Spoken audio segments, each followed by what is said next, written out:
It is championship weekend in college football. We continue our series with the Pac-12 squaring off with USC and Stanford. It's a rematch from USC's earlier win this year, 42-24 at the Coliseum. We bring in Chris Swanson from Trojan Sports. Chris joins us on a regular basis to talk USC football. Chris, how you doing this afternoon? Doing pretty well. How are you doing? I'm doing just fine. Thanks for making the time. We always appreciate your insight and perspective on USC football. 10-2. Clear best team in the Pac-12 South Division at 8-1. It didn't get the rematch with Washington State as the Cougars could not come through in any way, shape, or form against Washington. So they get a Stanford team that looks to be better than what USC may have seen in week 2 or 3.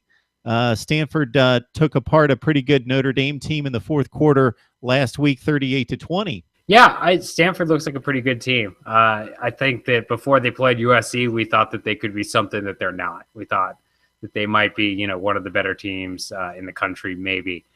They weren't that, but they rebounded. They're definitely not what they were when they were losing to San Diego State, beating Oregon State by a point, losing to Washington State. So I think they've definitely improved. I think they could give USC a lot of challenges.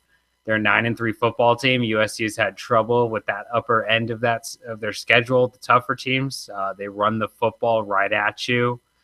USC is still, not what they were at the beginning of the year in terms of their defensive front. So I think that this could be a game where Stanford might give them some trouble. It should be a good game. I expect it to be competitive and fun to watch. So, Chris, you just hit on what I think might make this exactly intriguing is that in the first meeting, USC did something that they haven't done to Stanford in years. So since Stanford has been extremely good and has been one of the top teams in the Pac-12 and winning more championships than anyone in that conference, they've pushed around USC. What if they won 5 or straight prior to the September game?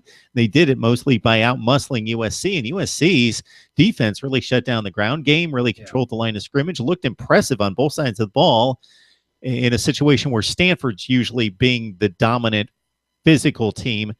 But USC is a much different team in terms of injuries that they may not be able to stand up to that this time around. So just kind of outline how USC is different here the first week of December versus what we saw mid-September.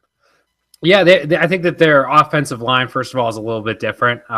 They're not, maybe they're more experienced in terms of who's playing and the younger guys getting more experience.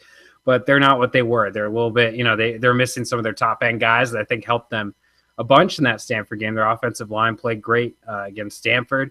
And I think defensively, just missing Porter Gustin, being a little bit banged up and having to move guys in and out a little bit in that front seven, it could hurt them against Stanford's offensive line and that running back and Bryce Love and what they do kind of pounding the rock. So I think that going into that first game, it was an interesting matchup. USC was at full health and they played great and they blew Stanford out. I think that surprised a lot of people. I think this game, again, on paper is an interesting matchup for many of the same reasons. And, maybe USC blows them out again. I just don't expect it. I think it's going to be another fun, physical battle in a close game. I think that's what everybody should expect. Just looking on paper, similar records, 2 physical teams, and they usually play each other close.